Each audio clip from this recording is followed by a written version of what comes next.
This lesson will help you to understand stress. So what is stress? Stress is estimated to cost American businesses up to $300 billion a year and has been labelled the health epidemic of the 21st century by the World Health Organization.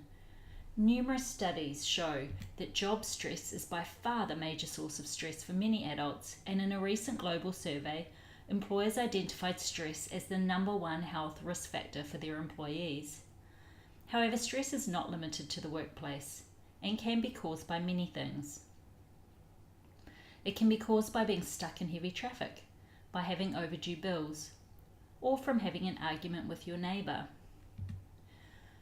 It's not surprising then that it is challenging to understand how to manage stress, as it has been notoriously difficult to define. Hans Sale, considered to be the father of stress, defined it as the non-specific response of the body to any demand.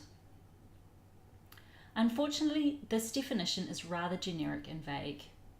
Stress has also been defined, in a medical sense, as the rate of wear and tear on the body, or more broadly, as an aversive event, physical, mental, or emotional, that threatens the well-being of an individual. Other definitions are the perception of threat with resulting anxiety, discomfort, emotional tension, and difficulty in adjustment, and that stress occurs when environmental demands exceeds one's perceptions of the ability to cope.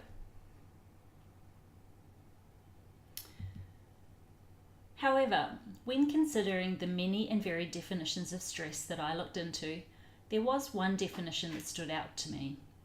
This definition is called the three-component definition and was developed by Kim and Diamond.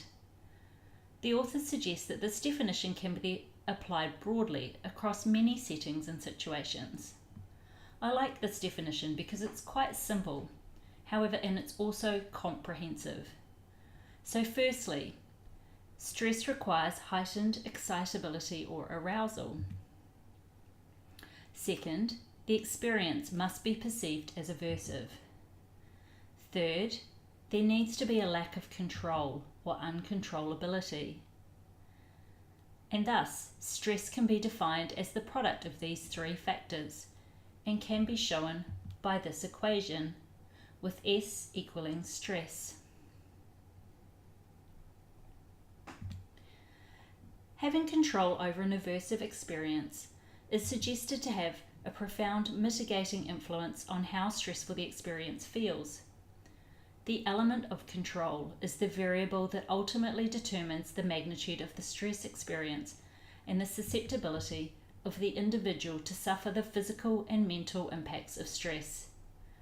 So in summary, stress can be defined as a condition in which an individual is aroused by an aversive situation, for example, a hostile employer or an unpaid bill, with the magnitude of stress and its physiological consequences greatly influenced by the individual's perception of their ability to control the presence or intensity of the situation.